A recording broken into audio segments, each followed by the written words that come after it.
Temer é um cara que pode. Assista também o Bradock Show ao vivo. Deixa eu mostrar aqui para você um vídeo que circulou bastante durante esse final de semana e durante o dia de hoje também, que é o do ex-presidente Jair Bolsonaro ao lado do ex-ministro do Turismo, Gilson Machado. É o sanfoneiro. O sanfoneiro fez uma interpretação daquela que foi a música do Bolsonaro em 2022, Capitão do Povo, e aí o ex-presidente foi às lágrimas. Vamos ver. Igual a ele nunca existiu. É a salvação do nosso Brasil. Passa um filme na cabeça da gente.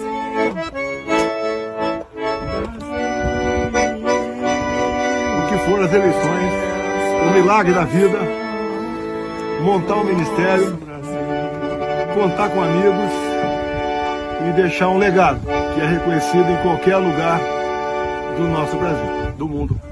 Até fora do Brasil também. Do mundo. E isso a gente tem a nossa marca da liberdade, a de expressão, a legítima defesa, a família, tudo pesa. E essa marca ficou. Alguns falam que o meu defeito foi jogar limpo num país onde tinha muita coisa escondida. Mas valeu a pena. Vale a pena, presidente. E a gente vai voltar em 26. E se eu for embora hoje, vale a pena. Obrigado, Brasil. Obrigado, meu Deus. Valeu. Volto aí contigo, Pitoli, que nos diz da cena. Brown, eu estou acompanhando aqui a live do presidente Bolsonaro agora, que ele desembarcou em Brasília e está uma entrevista coletiva, e ele foi mais ou menos na mesma linha, quando fala do resultado, quando se emociona com a música da eleição de 2022, e ele está fazendo ali apontamentos que já fez anteriormente, agora nessa entrevista coletiva, tratando do processo eleitoral de 2022, que nós não podemos tratar em função da censura, né? Então, diante dessa cena, e eu tenho defendido isso na Hora Verde todos os dias, nós temos um compromisso com o futuro. Só que nós temos até outubro do ano que vem, ou seja, já menos de um ano, para tentar, de fato, fazer emplacar definitivamente o que vai garantir a tranquilidade. Ninguém está duvidando, o Internacional venceu o Corinthians, ninguém está olhando para trás. Mas se nós olharmos para 2026 e respeitando o prazo que antecede de um ano, então até outubro de 2025, ou a gente emplaca o discurso de que a gente precisa, de fato, dar tranquilidade, né, para todo o processo, desejando ser igual à Venezuela. Ora, veja você, nós estamos desejando isso, para que nós tenhamos o voto impresso, né, e não é o auditável, e na verdade é a contagem pública desses votos, para dar a paz que nós precisamos do ponto de vista daqueles que até aqui, entendo eu, num Brasil que a gente acha que a Constituição garante a liberdade, embora eles estejam rasgando essas páginas da Constituição, a gente pode ter a nossa opinião, a gente pode ter a nossa dúvida, e na condição de cidadão pagador de impostos, e eles na condição de servidores, e a palavra é intuitiva, tem que servir, que eles atendam o anseio de uma grande parcela, ou quase metade, né, da nossa população, que quer esse processo de fato acontecendo, repito, da mesma forma que acontece hoje na Venezuela. A gente não estaria vendo o choro do presidente Bolsonaro hoje, provavelmente, Brown. Perfeito. Ô, Conste, a gente tem também visto um otimismo muito grande, uma euforia até de aliados do ex-presidente, foi o que a gente viu no vídeo, o ministro Gilson Machado ali dizendo, nós vamos voltar, e criou-se, né, a partir da vitória do Donald Trump, especialmente, essa onda de positivismo, de otimismo. Você acha que isso está de acordo com a realidade? Tem essa possibilidade de retorno? É sonhar demais? Qual a sua análise, Conste? Brown, a esperança é a última que morre e tem que sempre alimentá-la, né? Até porque é absurda a inelegibilidade de Bolsonaro por ter feito uma reunião com embaixadores para falar das preocupações que ele tinha com o processo eleitoral, que seja. Isso em qualquer democracia do mundo é uma coisa normal, e o presidente tem a iniciativa de convidar embaixadores para externar suas opiniões sobre isso. Então a gente tem que ter a expectativa de que mas acontecem. O Trump estar vivo e ter sido eleito é um milagre. Ele podia ter morrido em frente a milhões de pessoas ao vivo, e sabe-se lá como é que o mundo estaria hoje, né, se aquele atentado tivesse dado certo. Então, milagres acontecem. Eu concordo com o Pitoli, eu acho que não podemos aceitar como tabu discutir o processo eleitoral e sua transparência.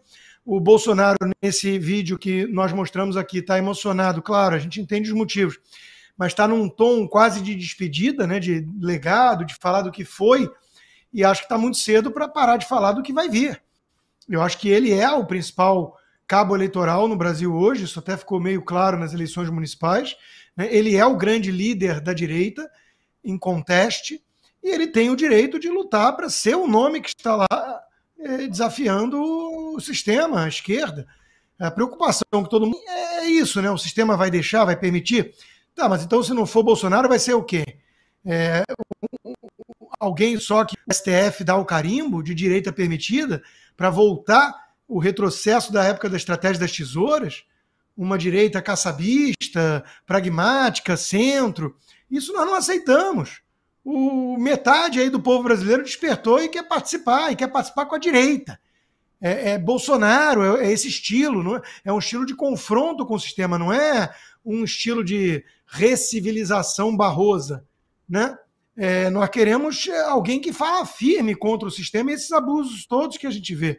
O Trump não cedeu nesse aspecto.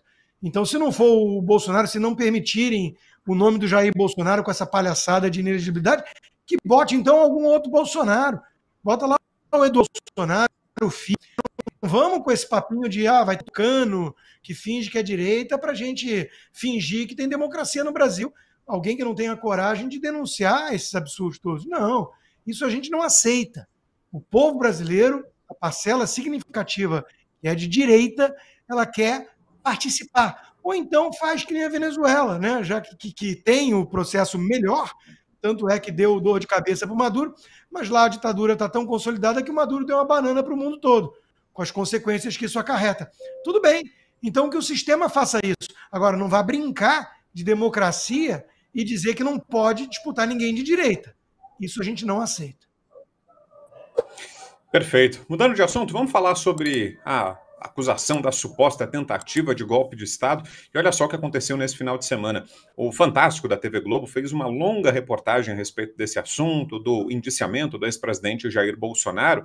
E aí, coloca na tela pra gente, Cláudio, por favor, aquele print do nosso site, do site do Braddock Show. Aliás, se você ainda não acessa, recomendo que você se informe por lá também. E nas nossas outras páginas nas redes sociais, Braddock Show, acompanha a gente no Twitter, por exemplo, e nas demais redes. Olha só essa notícia. O deputado Gustavo Gayer, ele gravou um vídeo chamando atenção para um ponto da reportagem do Fantástico, que mostra militares inconformados com a posição do ex-presidente Jair Bolsonaro. Alguns militares que defendiam a tomada de uma posição mais forte, mais firme, por parte do então governo, em 2022, para evitar a posse de Lula, e eles se sentiam contrariados com Bolsonaro, porque Bolsonaro não aderiu a muitas das suas sugestões, das suas ideias. Tem um trecho aí da reportagem, Cláudio? Coloca na tela aí para a gente, e aí comentamos na volta. O planejamento cita 3 alvos de assassinato com codinomes: Jeca, Joca e Juca. Para a PF, Jeca é o presidente da República, Luiz Inácio Lula da Silva. Joca, o vice-presidente Geraldo Alckmin. A polícia ainda não sabe quem é Juca. O ministro do Supremo Tribunal Federal, Alexandre de Moraes, não tem apelido do documento, nem é citado nominalmente. Mas os investigadores afirmam que ele era o principal alvo. O ministro poderia ter sido vítima de sequestro, prisão arbitrária e até assassinato, segundo a PF. O Fantástico teve acesso a 55 áudios da investigação, todos exclusivos. Mário Fernandes se mostra exaltado em várias conversas, fala dezenas de palavrões. Tá na cara que houve fraude. Não dá mais pra gente aguentar esta... Nesse áudio de 4 de novembro de 2022, ele alega sem provas que houve fraude na eleição. Pessoas próximas a Mário Fernandes e oficiais do Exército responderam assim. Estou pedindo a Deus para que o presidente tome uma ação enérgica e vamos sim pro Vale Tudo. Eu estou pronto a morrer por isso. O presidente ele tem que fazer uma reunião petit comitê. Esse pessoal acima da linha da ética não pode estar nessa reunião. Tem que ser a rataria. Tem que debater o que vai ser feito. A Polícia Federal diz que o Plano Punhal Verde e Amarelo detalha as estratégias do ataque ao ministro Alexandre de Moraes. O ministro do Supremo Tribunal Federal, Alexandre de Moraes, não tem apelido do documento, nem é citado nominalmente. Apoiadores radicais de Jair Bolsonaro estavam concentrados em frente a quartéis do Exército. Muitos pediam um golpe de Estado. Nem que seja para inflamar a massa, para que ela se mantenha nas ruas. Segundo os investigadores, acampamentos faziam parte de um movimento orquestrado principalmente por militares. E o general Mário Fernandes se comunicava frequentemente com alguns líderes desses grupos. Talvez seja isso que o alto comando, que a defesa quer. Me desculpa a expressão, mas 4 linhas 4 linhas da Constituição. Estamos em guerra, eles estão vencendo, está quase acabando e eles não deram um tiro, por incompetência nossa. 15 de dezembro de 2022. Segundo a Polícia Federal, nesse dia, as mensagens trocadas entre os integrantes do Grupo Copa 2022 demonstram que os investigados estavam em campo, divididos em locais específicos para, possivelmente, executar ações para prender Alexandre de Moraes. O ministro do Supremo Tribunal Federal, Alexandre de Moraes, não tem apelido no documento, nem é citado nominalmente. Márcio Antônio Freire Gomes foi o comandante-geral do Exército entre março e dezembro de 2022. Ele disse em depoimento à PF que se recorda de ter participado de reuniões no Palácio da Alvorada e que sempre deixou claro que não participaria de qualquer ato para reverter o processo eleitoral. Em outra mensagem, Mário Fernandes reclama que Bolsonaro não assinou o decreto do golpe. Cara, pô, o presidente tem que decidir e assinar esta... Vai esperar virar uma Venezuela para virar um jogo, cara? Democrata é o... Bom, claro que o objetivo da reportagem não era defender o ex-presidente Bolsonaro, mas você acha, Pitoli, que esse efeito acabou produzido com essas falas que foram pensadas aí convenientemente pela reportagem? Será que isso acabou sendo um depoimento favorável ao ex-presidente? Sim, entendo que sim, Brão. Até fica evidente nessas falas que Bolsonaro não tem nenhuma participação nisso. Durante o final de semana, conversando com pessoas envolvidas em todo esse processo, a frase é a seguinte: tem muito trovão para pouca chuva. É o que a gente vai poder perceber, né, ao longo dessa jornada, né? Muito trovão para pouca chuva. Poucos deverão ser indiciados, ao meu ver, dentre estes que aparecem nesses áudios agora. Agora, chama a atenção dos radicais, apoiadores radicais extremistas, enfim, não me lembro o termo utilizado, para dizer que aqueles que estavam diante dos quartéis eram pessoas extremamente perigosas, né? Ali com a Bíblia, provavelmente fazendo as orações, cantando o hino nacional, o hino da independência, que eram os mais entoados ali durante toda essa movimentação diante das unidades militares. Esses são os radicais, né? Esses são os radicais que a Globo ainda diz que existiram, que fizeram parte de todo esse processo. Veja, tanto inocentam Bolsonaro, quanto mostram de fato que a narrativa continua em pé, tentando incriminar brasileiros absolutamente inocentes, Brown. Bom, veja só, aquela história de, acho que o cara escreveu, né, 4 linhas é o cacete, não sei o que e tal, é um pouco a expressão que estava na boca do povo, né? Essa expressão 4 linhas é o cacete, a população brasileira repetiu, talvez nos últimos 12 meses do ano de 2022, o sujeito acordava de manhã, dava bom dia para o espelho e gritava 4 linhas é o cacete, não sei o que e tal. Só é um sentimento, né? Por que isso? Porque, obviamente, qual é o sentimento de injustiça, uma coisa de injustiça mesmo, né? Que havia naquele momento, vamos recordar. O sentimento era basicamente o seguinte: o outro time entra em campo, faz falta de carrinho, quebra a perna, te dá voadora, chuta sua cabeça, quebra suas costas, né, rouba a bola, em vez de ter 11 em campo, tem 30 pessoas em campo contra você e tudo.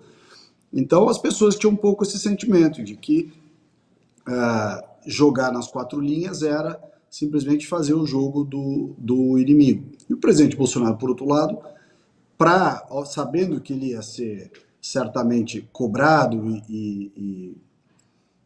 vamos dizer, exacerbarem as quaisquer falas dele, ele manteve esse mantra da história dos 4 linhas, porque mesmo jogando nas 4 linhas, ele já estava tomando carrinho pelas costas e o cara derrubando ele na grande área. Você imagina se ele permite que vá para frente essa história de dizer que ele próprio, presidente da República, no uso das suas atribuições, estaria jogando fora das tais 4 linhas. Então é preciso entender o contexto histórico daquilo lá.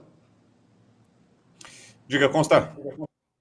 É o seguinte, né? Em primeiro lugar, o truque todo consiste em chamar discussões legítimas sobre artigos da Constituição, como o artigo 142, de golpe, trama golpista, assim como chamam de manifestação golpista, e de apoiadores radicais do Bolsonaro, pessoas patriotas com a bandeira do Brasil, com a Bíblia, comendo algodão doce e clamando por alguma bala de prata, alguma solução divina, ou qualquer coisa que seja para impedir a volta do ladrão à cena do crime, como diria Alckmin, seu vice, num processo que foi para lá de imparcial, não, né, para lá de parcial e enviesado. Ou seja, o TSE, que tinha que ser o árbitro, é como se tivesse entrado em campo, marcado gol contra, chutado a bola, tudo para prejudicar o Bolsonaro. Então, a percepção de uma parcela significativa da população brasileira é de que o jogo não foi justo. E essa coisa de jogar dentro das 4 linhas acarretou, então, a punição dos justos, né? Esse aqui é o ponto. Agora, Jeca e Juca, ou Jeca e Juca é demais.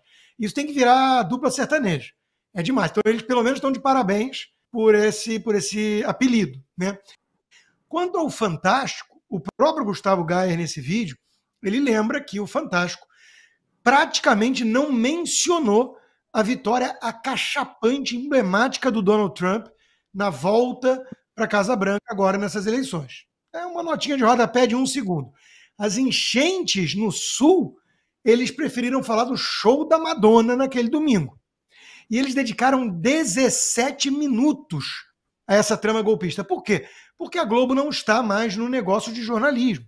A Globo está no negócio de teatro, BBB News. E a prova disso é que eles mesmos gravaram um vídeo ridículo, patético, né, mostrando o teatro e achando que ia parecer natural. Tiraram do ar pela repercussão negativa.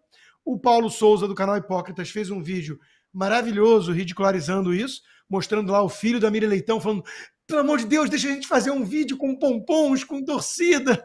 Né? Não, tá maluco? E acabou saindo aquilo que saiu, que é parecido. Né? Então, é um negócio ridículo. A Globo não faz mais jornalismo há muito tempo.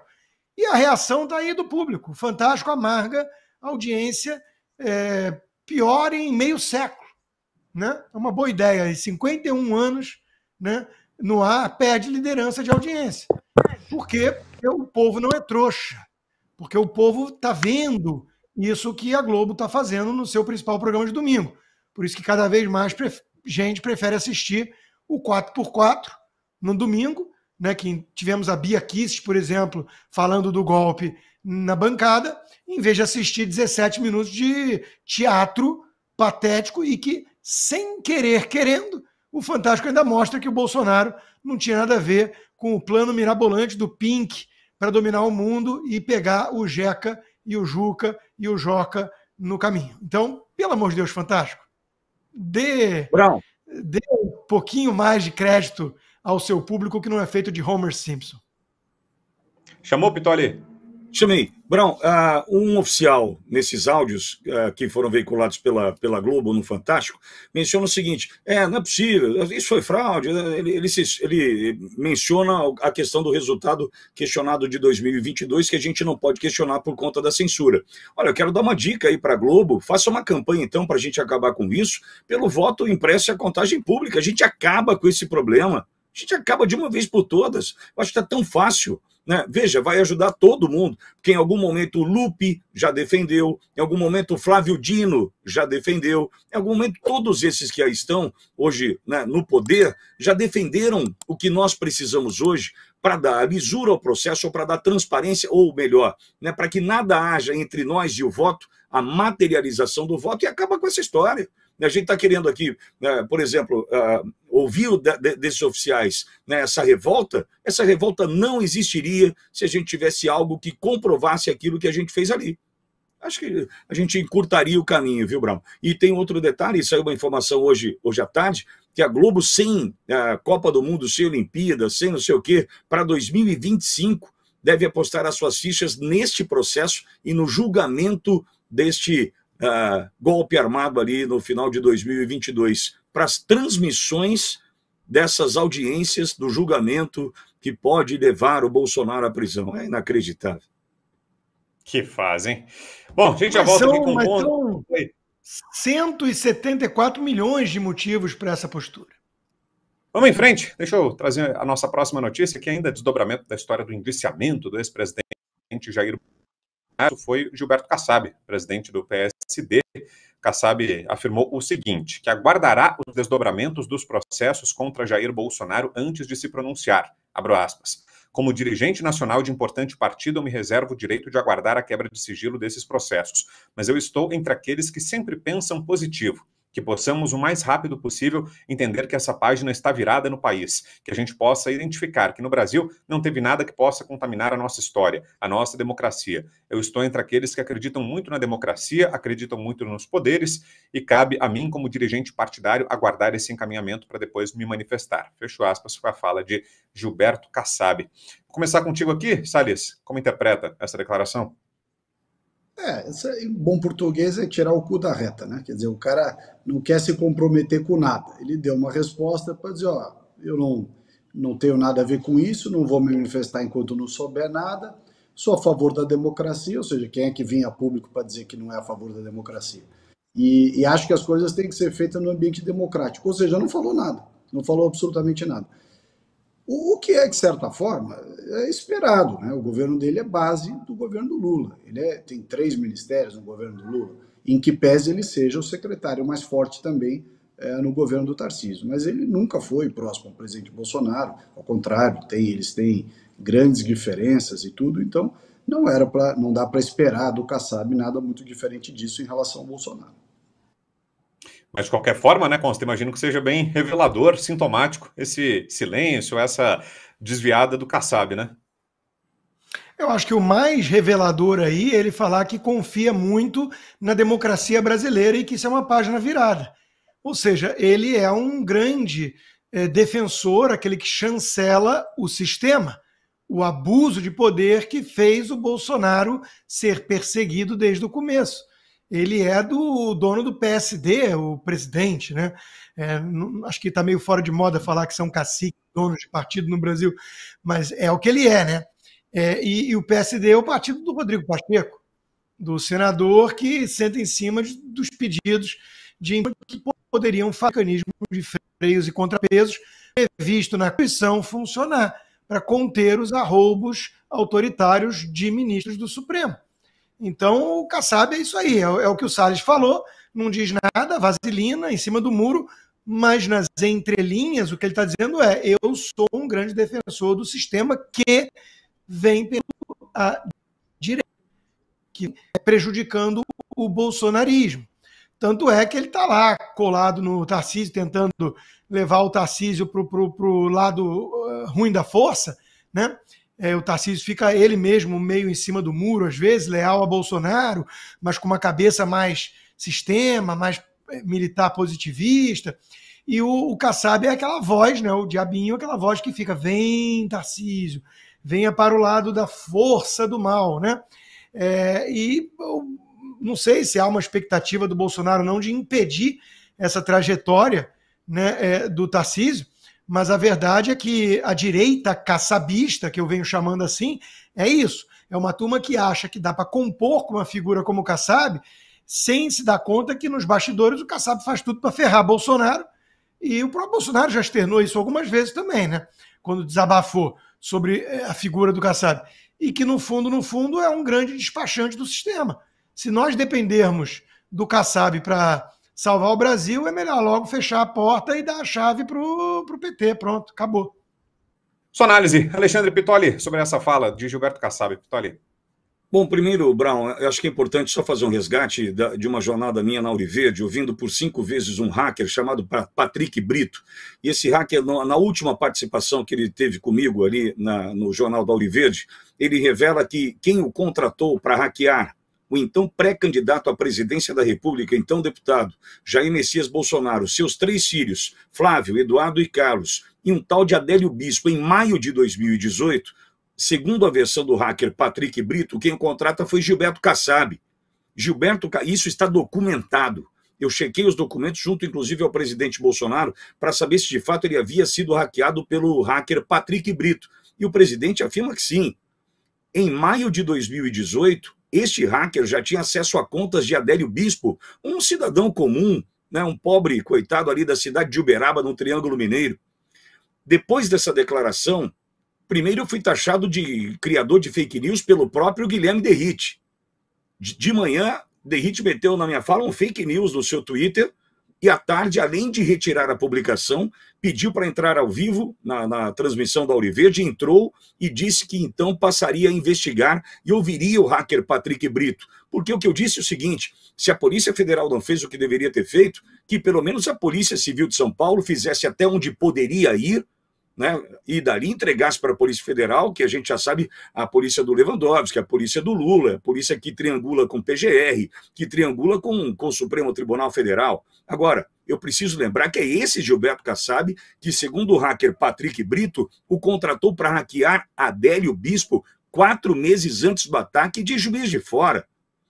Não sei quantas anda a investigação por parte do Guilherme Derrite, não sei qual a disposição do Tarcísio em encarar essa de frente, lembrando que ele tem Kassab no colo de uma Secretaria de Estado dentro do governo paulista, ou seja, a gente tem muito para avançar. Agora, o que eu sei é que onde anda Bolsonaro hoje não anda Kassab, e a justiça que se vire para tentar nos explicar de fato o que aconteceu, porque o que não dá para acreditar é que Adélio tenha agido simplesmente porque é um esquizofrênico. Lembrando, inclusive, Brown, essa é uma informação que também chegou dias atrás, quem era o responsável por Adélio, onde ele está, não sei se é um manicômio judicial, enfim, nessas estruturas do Estado que abrigam pessoas na situação do Adélio, esse cidadão tirou a sua própria vida dias atrás e relatou anterior à sua morte, dias antes da sua morte, né, que Adélio não estava disposto a tomar os remédios que eram levados para ele, né, para tomar para o seu tratamento, com medo de ser morto. Então, quer dizer, a gente está lidando com gente